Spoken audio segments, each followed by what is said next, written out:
Hey there, everybody, and welcome to this short video on 5 tips to help someone with a trauma bond. I'm your host, Dr. Elise Snipes. If you're interested in learning more about working with people who have experienced trauma, a masterclass in trauma-informed care is available at allceus.com/TIC. Just to review, a trauma bond is a connection between a victim and an abuser in which the victim rationalizes or justifies the abuse because they don't believe that they can escape the situation. Trauma bonds are a common symptom of complex PTSD. What can you do if you know someone who is in a toxic relationship, who's formed a trauma bond? What can you do to help them? In the last video, I talked about the fact that the victim in a trauma bond, or the abusee in a trauma bond, has done some mental gymnastics in order to endure the abuse they are experiencing. So now they believe that the abuse is their fault. They believe that the abuser's actions are their fault and that the abuser actually loves them. So it's going to be really hard to help them see a different perspective. The abuser has gone to great lengths to brainwash them, to convince them that they are incompetent and unlovable and can't survive without them. So how do you help this person? You see what's going on, you recognize it's completely dysfunctional, and your heart goes out to them, but you can't walk up to them and say, hey, why don't you come stay with me for a while, because that's just not healthy. The victim would likely become extremely defensive and maybe even push you away as a result. So what do? It's important to establish, I know you get tired of me saying this, a secure attachment. Consistently non-judgmental awareness. Recognize that they've been brainwashed to believe the abuse is love and they deserve it. When you're talking with them, when you recognize maybe they come to work and they've got a black eye or something, and no amount of encouragement to get them to report it is going to do any good. Being consistently non-judgmental and empathizing with them how scary it must have been, empathizing with them how powerless they may feel, whatever goes on, just listen to what they have to say. You may not agree with what they're saying, but take a non-judgmental stance because you are not in their skin. You are not in their head. Respond. Accept them where they are. If they are not ready to leave, then pushing them to leave is just going to push them away.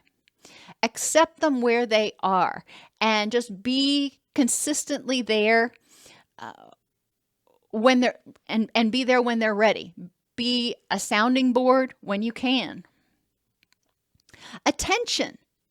Give them positive attention. I don't mean love bombing, but if it's somebody you work with or a friend you see, or maybe it's a parent that you see on the playground when your kids are, having their play dates, inquire about them.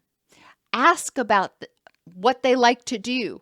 Compliment them on things. Show them positive attention. Now, not fake attention, but positive attention to help them see. You're planting little seeds in there that say, hey, maybe you actually do have something to offer. Because remember, the abuser has beaten their self-esteem way down and made them believe they don't have anything to offer. Validation. Empathize with their fears of leaving if that topic comes up. Their guilt for what they believe is their fault. And their shame for what they believe is wrong with them. You don't have to say, yeah, sounds like you really suck, but empathizing with it sounds like you feel like you can't do anything right. Recognizing, empathizing with, and hearing non-judgmentally what they're saying is going to be important. Encouraging them to explore, encouraging them to consider alternate perspectives at the right time. Remember, the more you try to break them up, the more resistance you're likely going to get, because they're afraid, they're terrified, they can't survive without that person. And they're terrified nobody else is going to want them. They truly believe these things. So coming up to them and telling them something different is like telling them the sky is purple. They're going to look at you like you're crazy and probably step back from you some. So provide encouragement when they start doing things. Again, if you're maybe at a play date with your kids on the playground, commenting on how well behaved their kids are or something, providing positive feedback. And safety. Let them know you will help. If there's ever anything I can do for you, if you ever need any help, I'm here. You don't have to say, when you're ready to leave the abuser, you can come to me. You can just say, if there's ever anything you need, I'm here for you. And if they ask for resources, provide them. Again, you don't want to bombard them with resources for domestic violence shelters and this, that, and the other, because they will take that as criticism of the abuser, who they are going to vehemently defend, at least initially. Once they start softening a little bit, then they may be open to resources, or there may be periods where they are more receptive to resources that you can provide at that time. Recognize that this relationship is filling a need for the person and was not created overnight. And you're not going to change it overnight. You may not ever change it. But recognizing that is important. They went through an extreme grooming process. Be realistic in your expectations for what can happen. Would you like to see them get out of that relationship and get into a healthy relationship and live happily ever after? Sure. Is that realistic right now? What is realistic in the short term? What is realistic? Maybe the only realistic thing is that they continue to have contact with you. And remember, part of the grooming process is isolation. So if they continue to have contact with you when your kids are on mutual play dates or at work or something, that is a realistic expectation. Seek support for yourself from a therapist or a domestic violence organization.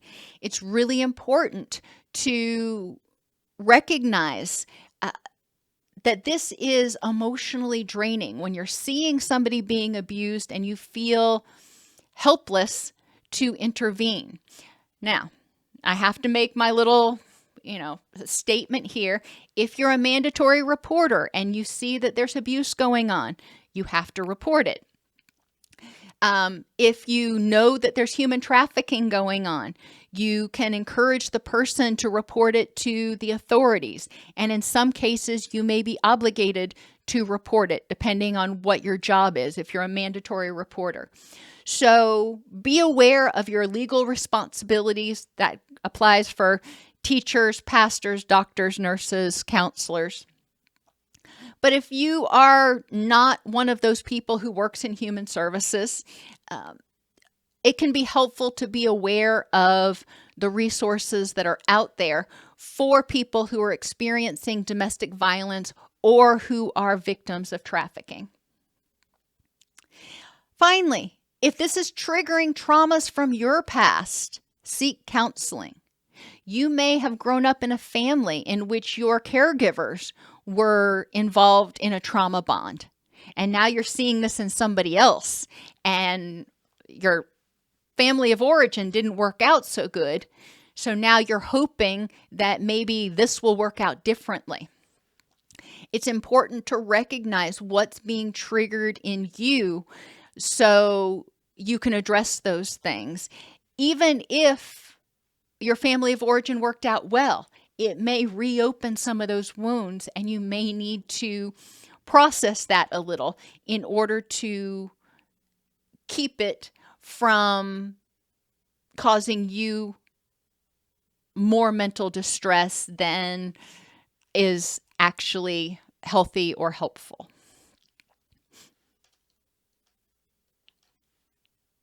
If the videos on this channel have been helpful for you, please help us make high quality practical content available to everyone.